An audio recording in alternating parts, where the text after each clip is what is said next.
Hey, what's up, everyone out there, YouTube world? Got Duran right here. Another one off the cuff. This one's gonna be a different topic.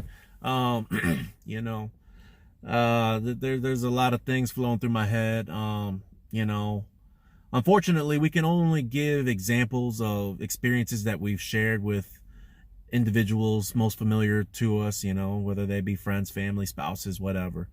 I don't try to share these things to create hardship for anybody who may know that, we're speaking about experiences that I've shared with them. But, um, I just share it just because this is a part of my venting and de-stressing, but it's also part of educating in a way, because I know that there's billions of people in this world that sometimes have similar experiences, and it's good to share.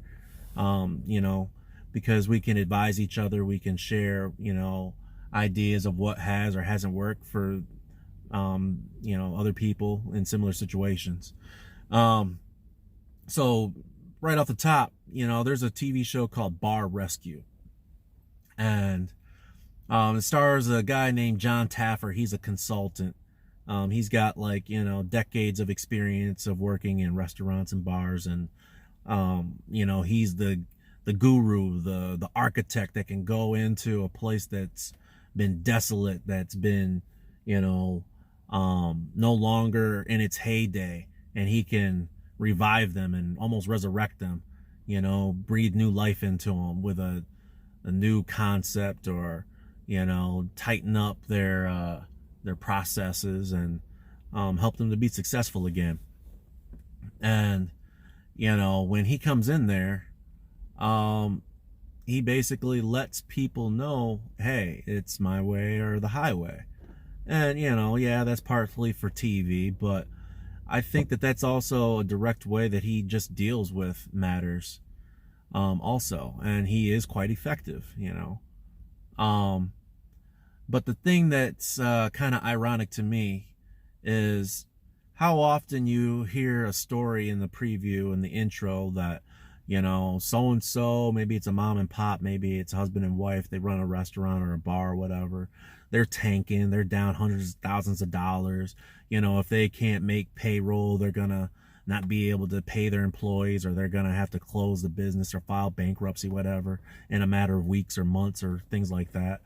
But he does this opening scene where he and his experts sit in a vehicle, and they look at their their surveillance footage, because they install cameras in there, so he can look at how the employees interact with the customers and how they run their business.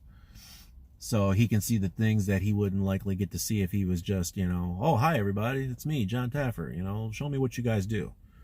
So it's only in those candid moments that he gets to see the real. And oftentimes it's humorous to the viewer, ironic, that if you were hundreds of thousands of dollars in debt, set to possibly close, that you see people like at the bar drinking, like they're just getting tanked. They're giving out shots to friends and family or whomever. They've lost all judgment, sense of reason, or they're oblivious or aloof to the things that are really going on inside of there that could turn it around, because they're so sulking and sunken in their predicament that they're just like, man, might as well do what feels good, right? And it just shows me too that, like, as often as you've seen this take place in all of these episodes, it just reveals something in human nature, that it's easy to just go back to self-gratification, self-fulfillment. You're not working for a higher ideal. You're not working for a higher cause, or maybe a business to pass on to your children. It's just self-absorption. If I were to come in there and say, hey, if you don't tighten up in 30 days, you're gonna close, and then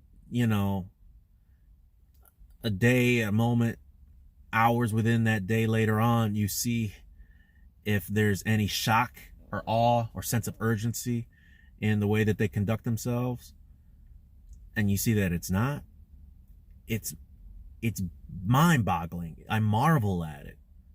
You know, that if you know the wall that you're up against is too tough to scale on your own, that you need help, that you need counsel and support from somebody else to help you see things clearly, help you understand the things that you can't see, to help you make visible what you're oblivious to, that, you know, you just continue on in your same habits, that, you know, it just,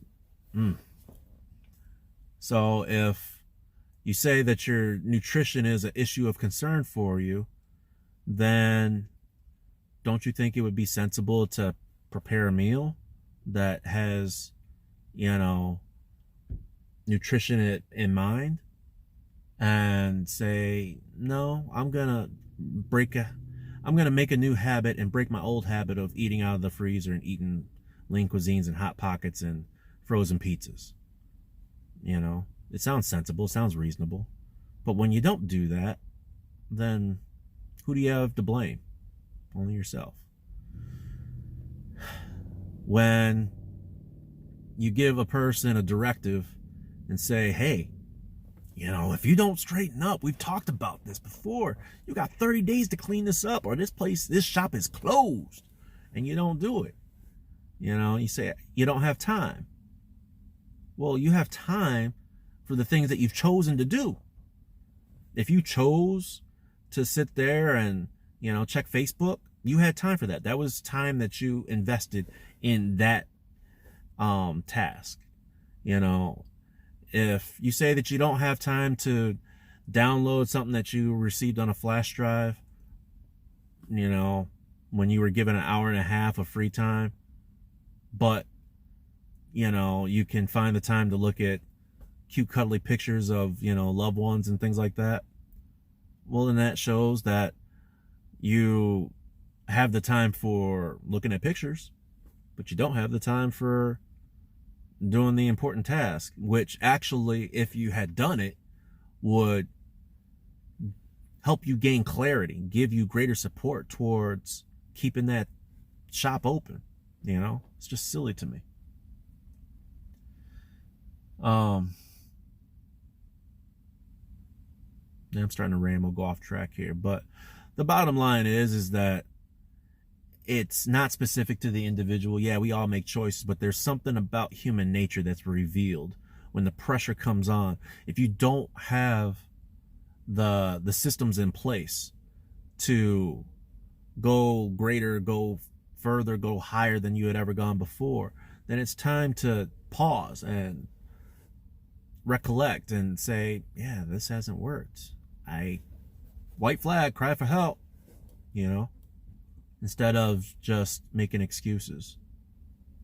You know, a person sends you a message, you know, talking about, I'm really concerned about, you know, the status of your business. I don't want it to close. You know, if there's anything I can do to help, you know, lend support or whatever, I'm here for you. You don't get that message, but you had the time to, you know, check at the pictures. You didn't have time to make the meal, but you found enough time to warm up the Hot Pocket, pizza, whatever. It's just silly to me. All right, that's enough rambling for now. Duran, signing off the cuff.